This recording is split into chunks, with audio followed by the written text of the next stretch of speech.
So mga sangkay, sino po ang mag-aakala na sa loob lamang po ng isang buwan sa ating planeta, magaganap po mga sangkay ang mga katakot-takot na weather events na patunay mga sangkay na itong mga nangyayari sa ating mundo ngayon ay talagang namang hindi na po ito common, hindi na po ito normal, at ito po ay dulot ng climate change. Pag-usapan po natin ito ngayon mga sangkay. Anyway, bago tayo magtuloy-tuloy, pakisubscribe po muna yung ating YouTube channel. Sa mga hindi pa po nakakapag-subscribe dyan, makikita nyo po yung subscribe button.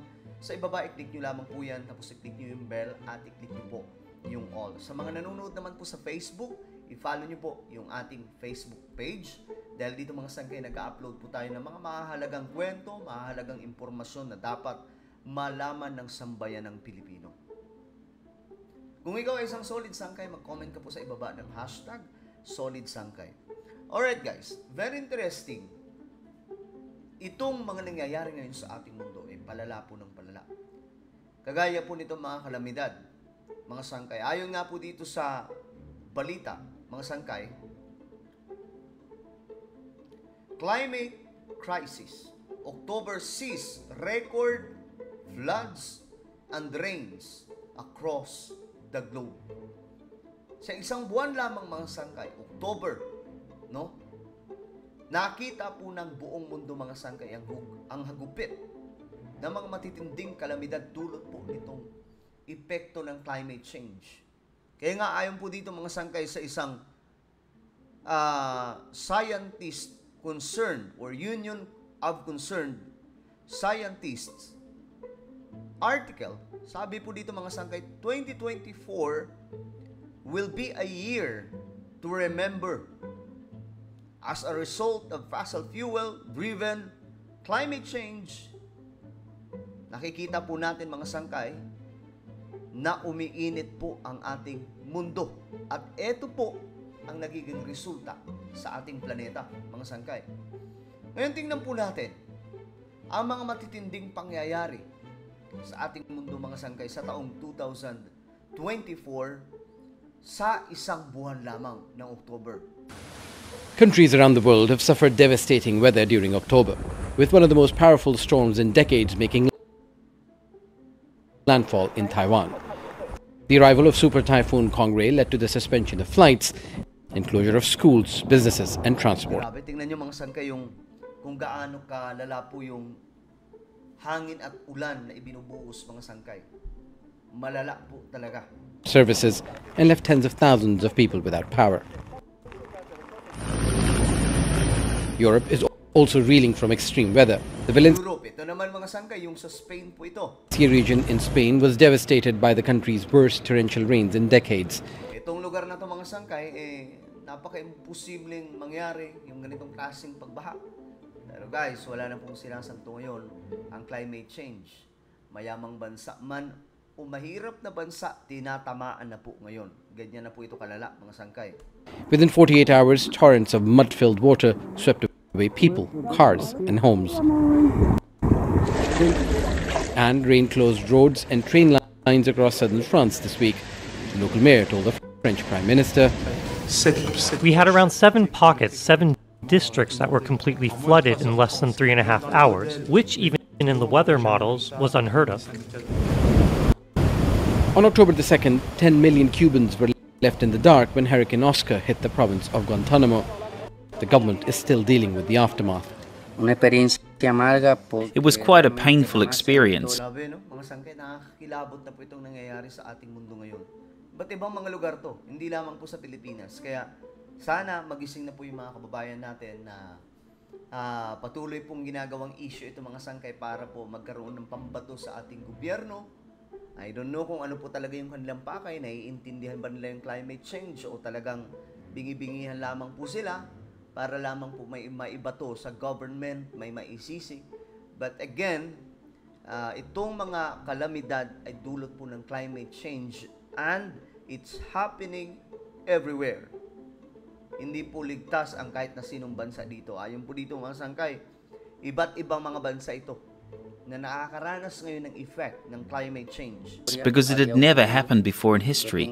I am 52 years old and my parents also tell me that this has never happened in their lifetimes. That the Grabe, no? Hindi Hindi pa daw nakikita nila, hindi pa nangyayari ito.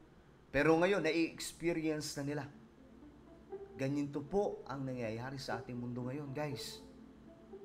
Kaya every time na mayroon pong update ng weather dito sa Pilipinas, halimbawa mayroon na naman papasok na bagyo, alamin nyo kaagad kung saan tatama. Kasi mahalaga na makakapaghanda po tayong lahat bago pa po tumama itong mga malalakas na bagyo ngayon. River had never reached these levels. 2 days later, these soldiers were rescuing villagers in the Philippines after tropical Ito, naibalita, Pilipinas, mga sangkay. Well, very common sa Pilipinas ito dati, itong mga bagyo. Pero ngayon, mga sangkay, ang very common ay nagiging shocking na. Bakit? Common siya kasi binabagyo naman talaga tayo lagi. Ang nakakashock dito, sobrang lalakas, sobrang titindi ng mga bagyo na dumadaan. Kaya mga sangkay, again, tayo mga Pilipino, tayo po ang may kakayahan para isalba yung mga pamilya natin every time na mayroon pong kalamidad.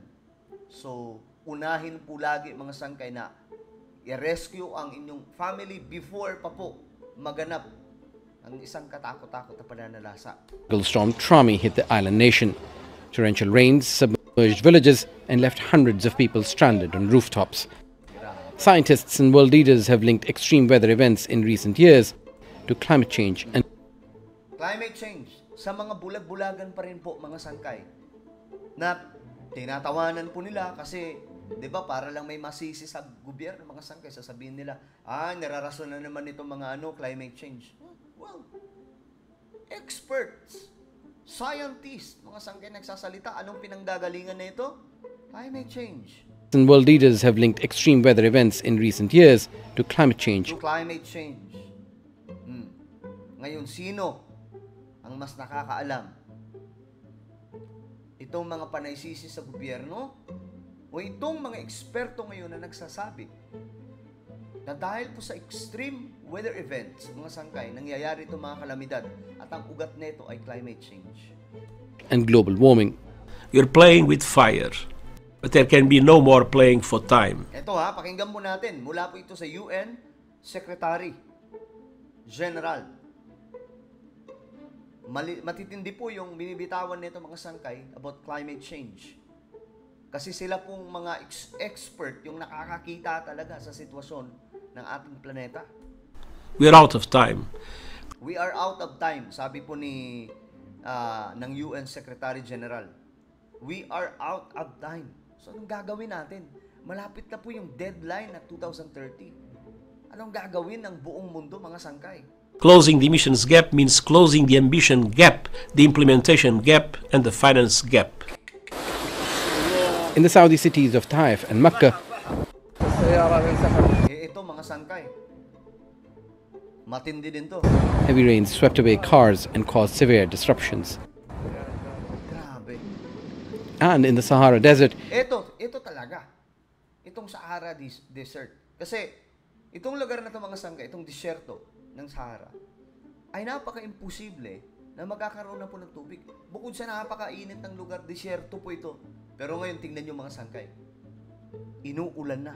rare rains brought life to lakes and ponds, but floods affected nearly 7 million people across 16 countries in Central and West Africa. Grabe. And in southern Australia and the US state of Florida, October was unusually hot.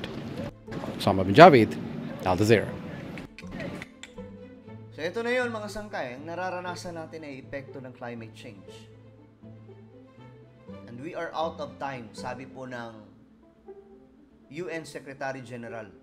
Wala nang, ewan ko kung paano pa nila mariresolve to kasi up to 2030 yung deadline para po pababain yung temperatura ng ating planeta at mangyayari lamang po yan mga sangkay kung magfe-phase out ng fossil fuels, babawasan po yung carbon or gas emissions. Kaya nga lang mga sangkay, mukhang malabo kasi ang world leaders parang hindi naman po ito pinapansin kitang-kita po natin yung effect kahit po sa bansa natin, di ba? Nakakagulat po yung baha, mga sangkay, nakakagulat po yung ulan. Ang bihira. So ano po ang inyong komento mga sangkay? In just 1 month, October, grabe po ang pananalasa. hindi lang sa Pilipinas, kundi buong mundo. Actually, yung mga nabanggit dito, ilan lamang. Hindi pa po nasama yung sa Amerika, iba pang mga bansa, mga sangkay. Sa loob lamang na October. So, what's next, mga sangkay? Diba? Ano po ang inyong opinion? Just comment down below. Mayroon po tayong isang YouTube channel, mga sangkay. Ito po ay Sangkay Revelation. Hanapin niyo po ito sa YouTube. Dito, mga sangkay, nag-upload tayo ng mga mahalagang content na related po sa Bible. Kapag nakita niyo na ito, mga sangkay, i-click niyo po yung subscribe, i-click ang bell, at i-click niyo po yung all. Alright? So, ako na po yung magpapaalam. Mag-iingat po ang lahat. God bless everyone.